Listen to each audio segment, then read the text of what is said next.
I was thinking about a couple of hunts I had this year. I went back and had a look at that footage and some other hunts that I'd done previously as well, and I've noticed something that I hadn't been taking into consideration, and that was what a deer was doing in terms of its head at the time of the shot. And what I mean by that is whether or not its head was up or its head was down.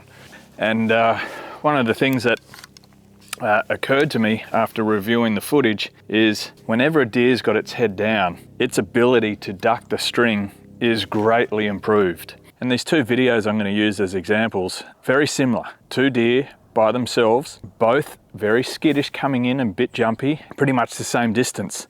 In this first deer I show, you'll note that while it does start to jump a little and try and duck, it's got its head up and it doesn't get that low.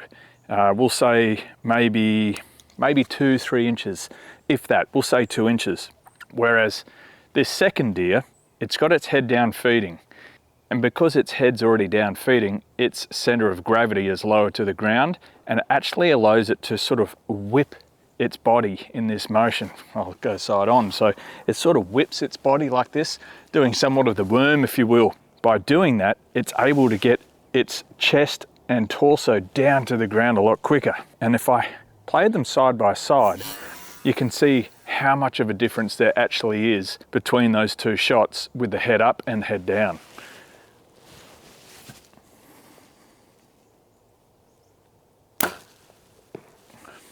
Now I've gone back into the archive and I pulled out some hunts from last year, and I noticed the same thing. And again, here's a deer with its head up, and we'll watch how little it actually is able to get below the string as I release that arrow. And you can see, like the other two, very quiet, not much noise.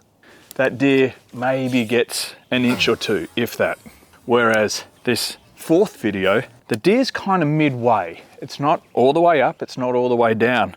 But you'll notice this one, because it is already sort of on the way down, a little over halfway, its ability to duck and roll is significantly increased. It really rolls away, and the shot was pretty high, even though I compensated for it. Thankfully double lung, but one thing I'll be doing going forward is always trying to build that into my shot process. But anyway, if you got something out of this, like and subscribe, helps me out, appreciate it. 2023, here we go, let's get into it.